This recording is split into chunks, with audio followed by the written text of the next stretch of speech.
Hello everyone, knowledge आम में आप सभी का स्वागत है। इस वीडियो में हम आपके लिए लेके आए हैं इंडियन फाइनेंशियल सिस्टम, जिसमें हम आज का जो आपका टॉपिक है वो आपका बनता है, वो आपका प्राइमरी मार्केट का बनता है। लास्ट जो वीडियो थी उसके अंदर हमने कैपिटल मार्केट का आपका टॉपिक कंप्लीट किया था। ये आपका जो कैपिटल मार्केट होता है उसके अंदर ही आपका एक मार्केट आता है, वो आपका आता है प्राइमरी मार्केट।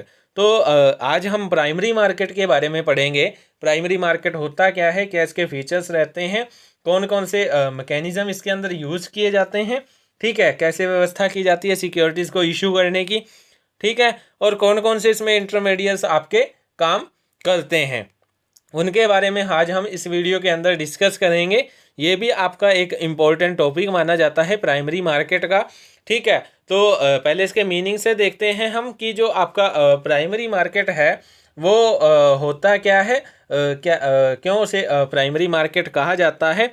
क्योंकि जैसे कि नाम से ही पता चल रहा है क्या है प्राइमरी मार्केट। प्राइमरी मार्केट यानी कि पहले प्राथमिक बाजार। प्राथमिक बाजार से हम जिसमें क्या है, new securities are issue in the capital market.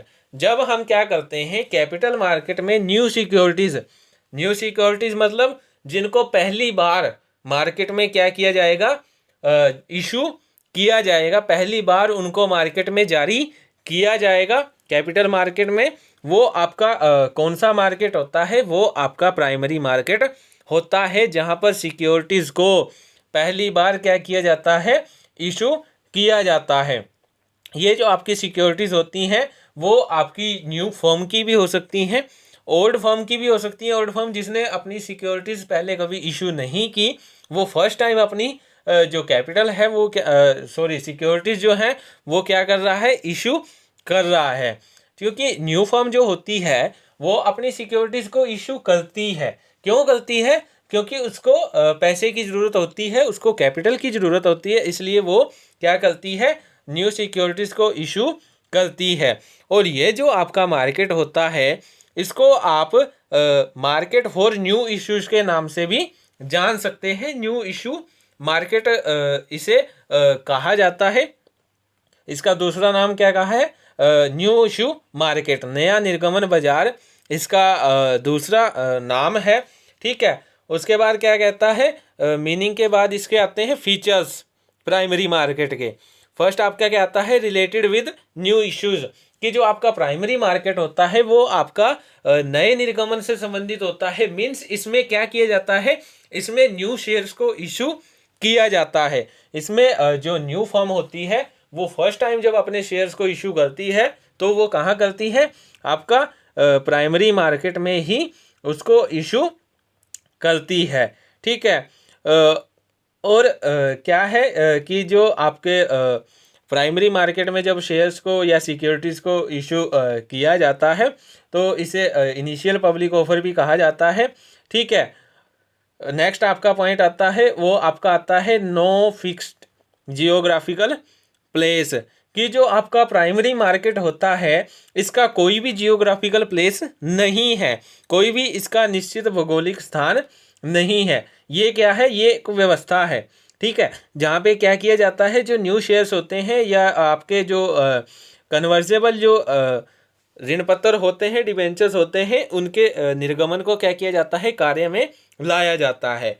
उसके बाद क्या कहता है, various method of raising capital, कि जो आपका प्राथमिक बाजार होता है, प्राइमरी मार्केट होता है, ठीक है, इसमें क्या है, जो पब्लिक होती है, जनता होती है, उनसे क्या है, कई तरीकों से क्या किया जाता है, कैपिटल को कलेक्ट किया जाता है। जैसे आपके इनिशियल पब्लिक ऑफर हो गया, ठीक है, राइट शेयर्स हो गया, फॉलो अप पब्लिक ऑफर हो गया, एफपीओ हम जिसे बोल देते हैं।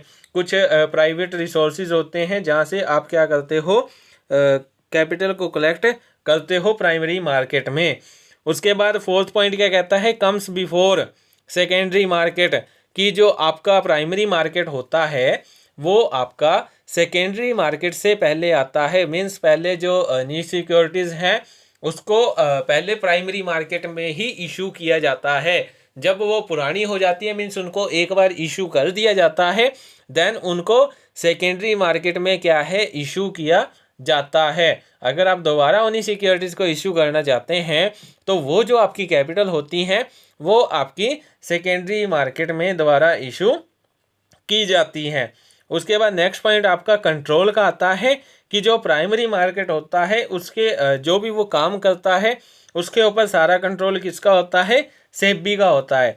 क्योंकि सेबी जो होता है वो सेबी इसीलिए इस्टेब्लिश किया गया था कि ताकि वो जितनी भी सिक्योरिटी से रिलेटेड जो भी ट्रांजेक्शन्स की जा रही हैं, शेयर को इशू करने से रिलेटेड, बॉन्ड्स को इशू करने से रिलेटेड जो भी एक्टिविटीज़ की जा रही हैं उनको क्या करे, कंट्रोल करे।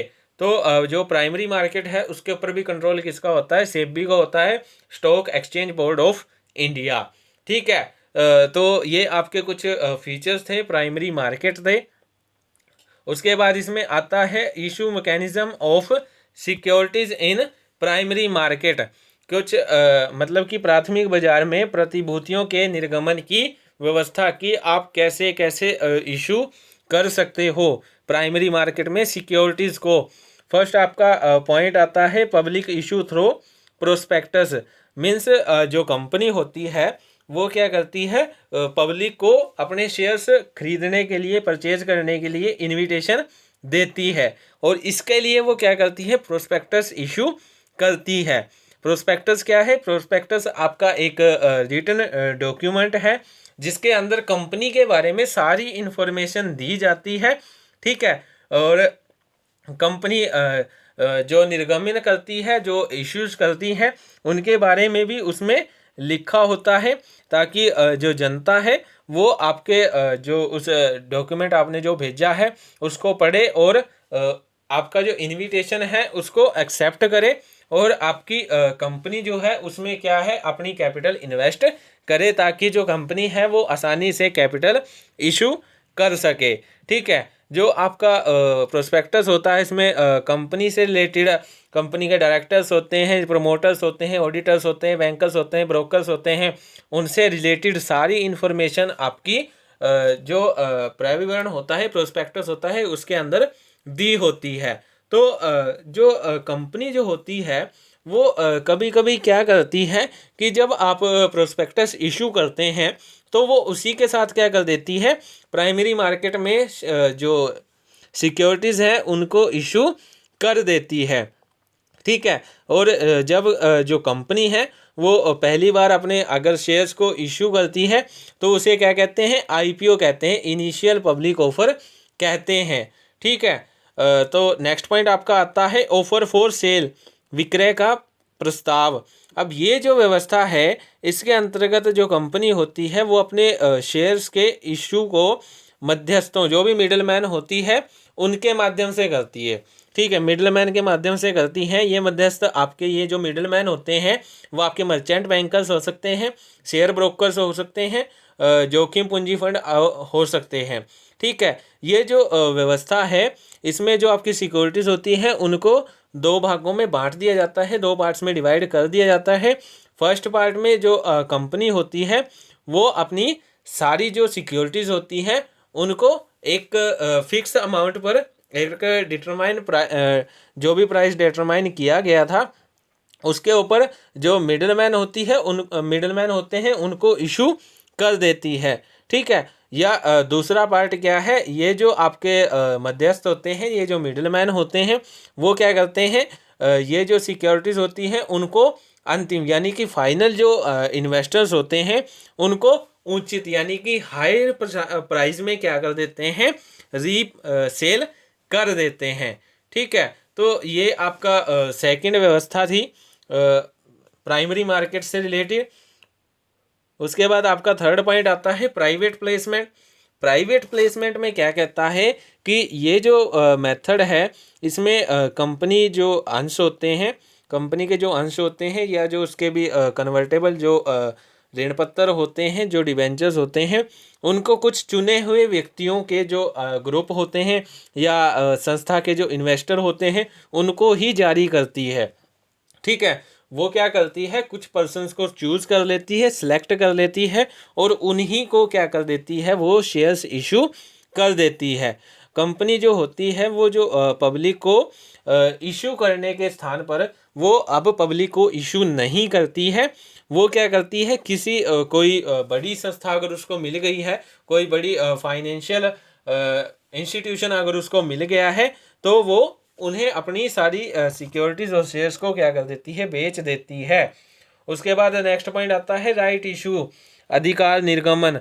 यानी कि ये मेथड क्या कहता है, इस मेथड में जो कंपनी होती है वो क्या करती है, पुरानी कंपनी जो होती है वो क्या करती है, जो भी उसके एग्जिस्टिंग जो शेयर होल्डर हैं उनको ही क्या कर देती है, नए अंश खरीदने के लिए इनविटेशन भेज देती है कि जो जो उनका अनुपात है, जो जो रेशो है, वो इस रेशो में अपने शेयर्स को परचेज कर देते हैं। और ये जो शेयर्स वो इशू करती है वो बाजार जो मूल्य होता है, मार्केट वैल्यू जो होती है, उससे कम प्राइस पर जो इशू करती है। ठीक है, क्योंकि ये जो व्यवस्था है इसमें जो एग्जिस्टिंग शेयर होल्डर हैं उनको ही शामिल किया जाता है, जो कंपनी के साथ लॉन्ग टर्म से जुड़े होते हैं।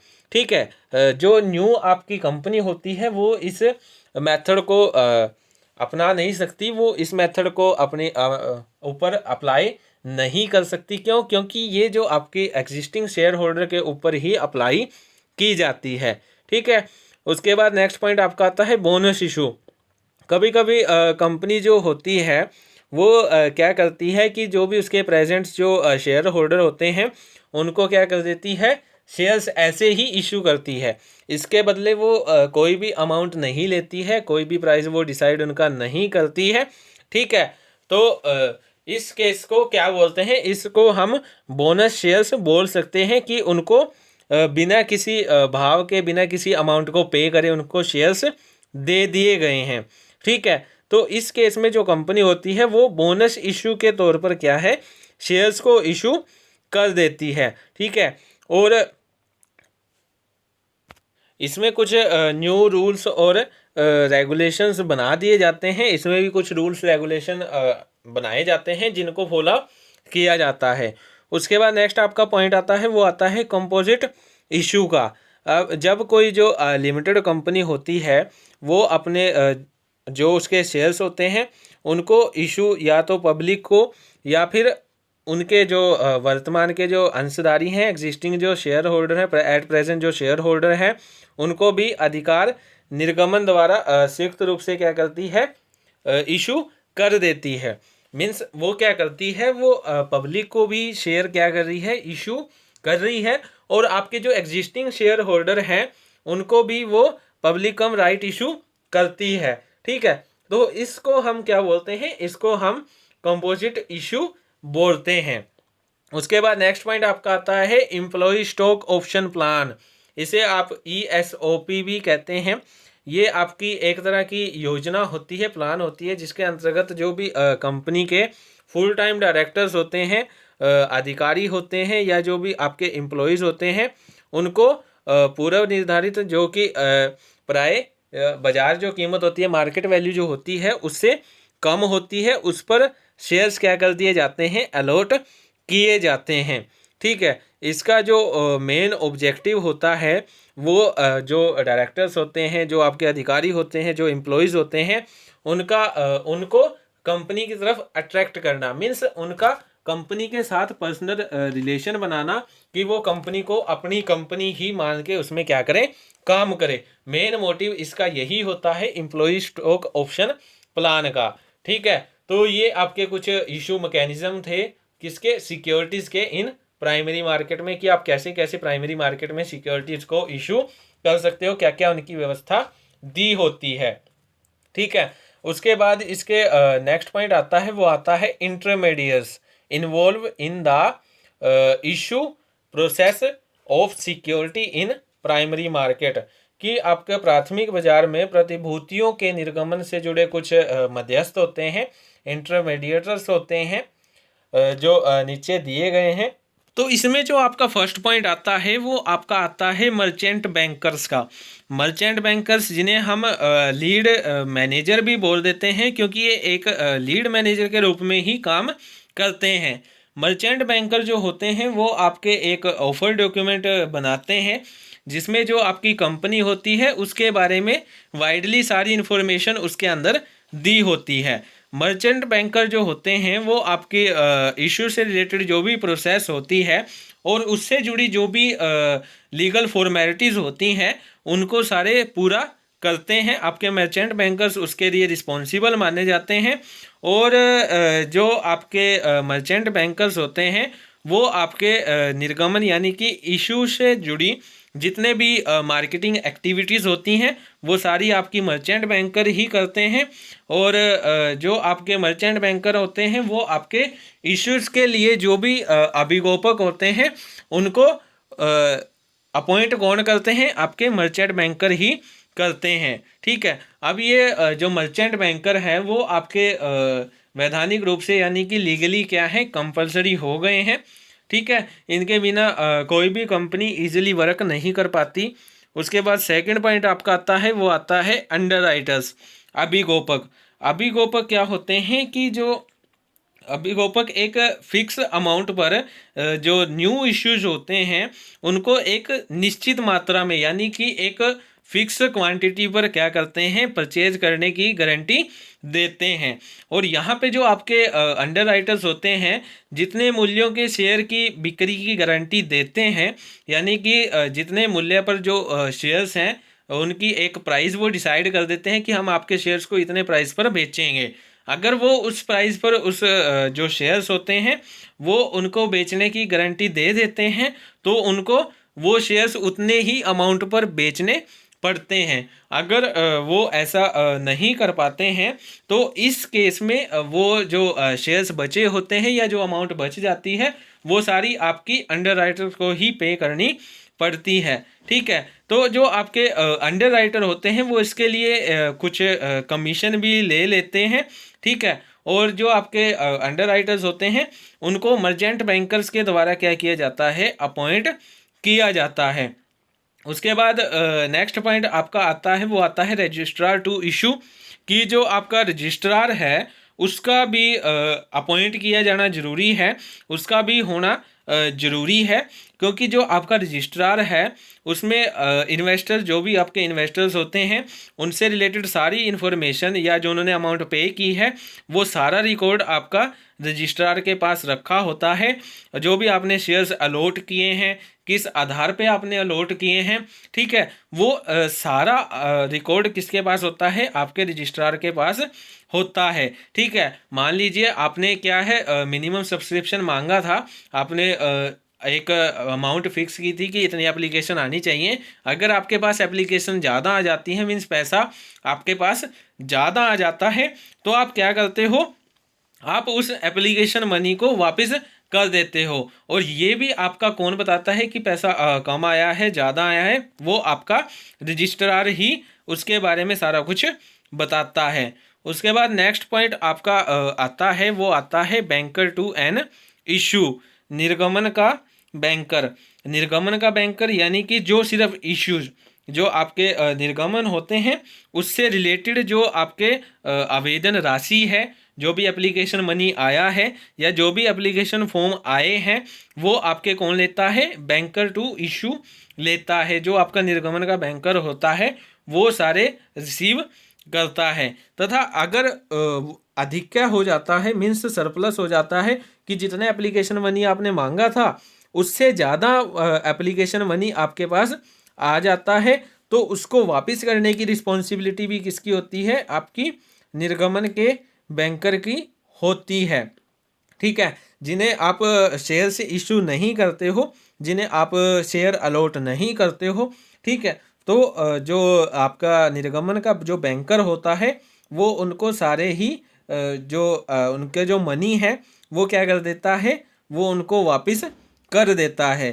ठीक है, और जो सेबी होती है, सेबी का बैंक का जो पिछला अनुभव होता है, बैंक का जो नेचर होता है, उसका जो साइज होता है, ठीक है, और बैंक की जो छवि होती है, क्या उसकी गुडविल है, ठीक है, उसी के बेस पे आपका जो सेबी है वो निर्गमन यानी कि जो बैंक है उसको निर्गमन का बैंकर घोषित करता है, उसको तभी वो सर्टिफिकेट देता है अगर उसकी गुडविल अच्छी है, उसका साइज अच्छा है, बैंक का नेचर अच्छा है, या उसका पास्ट एक्सपीरियंस क्या है, उसके बेस पे ही सेबी आपके निर्गमन के बैंकर को क्या करता है, अपॉइंट करता है।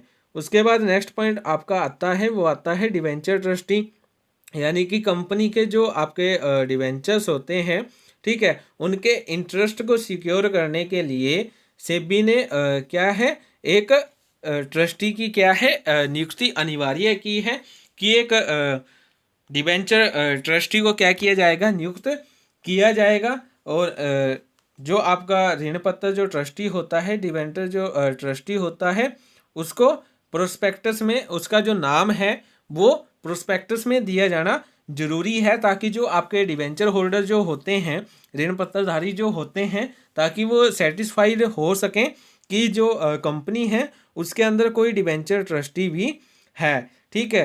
उनके तो जो डिवेंचर ट्रस्टी जो होता है वो उसका मेनली काम क्या होता है, जो डिवेंचर होल्डर होते हैं उनके इंटरेस्ट को सिक्योर करना, ठीक है, और वो भी ऐसे डिवेंचर्स के सिक्योर करना जिनकी जो मैच्योरिटी डेट है वो 18 मंथ से ज़्यादा है। उसके बाद नेक्स्ट पॉइंट आपका आता है, वो आता है ब्रोकर टू इशू, यानी कि निर्गमन का दलाल। अब ये कौन से ब्रोकर होते हैं, ये आपके स्टॉक एक्सचेंज के ही मेंबर्स होते हैं, जो आपके एक वाइडली एरिया में क्या होते हैं, फैले होते हैं। और ये क्या करते हैं, जो आपके संभावी जो निवेशक होते हैं, पॉसिबल जो आपके इन्वेस्टर्स होते हैं, उनसे वो जो प्रतिभूतियों को उन्हें जारी करने के लिए क्या करते हैं, मोटिवेट करते हैं। और जब वो जारी करते हैं तो उनसे क्या करते हैं, वो राशि इकट्ठी करते हैं, वो उनसे अमाउंट क्या करते हैं, कलेक्ट करते हैं, जो आपके ब्रोकर टू इशू होते हैं, ठीक है। जो आपकी सिक्योरिटीज़ होती है उनके इशू के लिए कंपनी चाहे तो जितने मर्जी जो ब्रोकर हैं उनको क्या कर सकती है, अपॉइंट कर सकती है, ठीक है। उसमें कोई रेस्ट्रिक्शन नहीं दिया होता कि आपको इतने ब्रोकर्स ही अपॉइंट करने होते हैं, ठीक है, वो जितने चाहे उतने अपने ब्रोकर्स अपॉइंट कर सकती है, ठीक है। लेकिन स्टॉक एक्सचेंज के सदस्यों को संबंधित स्टॉक एक्सचेंज से निर्गमन के ब्रोकर के रूप में कार्य करने के लिए पूर्व अनुमति लेनी पड़ती है। मीन्स अगर जो आपके स्टॉक एक्सचेंज के जो ब्रोकर्स हैं, अगर वो ब्रोकर के रूप में काम करना चाहते हैं तो उनको पहले जो आपका स्टॉक एक्सचेंज है वहाँ से उनको परमिशन लेनी पड़ती है, ठीक है, देन वो ब्रोकर के रूप में काम कर सकते हैं। उसके बाद आपका आता है पोर्टफोलियो कंसल्टेंट्स, यानी कि पोर्टफोलियो सलाहकार। जैसे कि जो आपकी कई प्रकार की जो सिक्योरिटीज़ होती हैं, जैसे स्टॉक हो गया, ठीक है, बॉन्ड हो गया, ठीक है, और जो भी आपके अदर मनी मार्केट के जो मैकेनिज्म होते हैं उनको आप क्या बोलते हो, उनको आप पोर्टफोलियो बोलते हो, ठीक है। उनके मिश्रण को आप क्या बोलते हो, पोर्टफोलियो बोलते हो, ठीक है।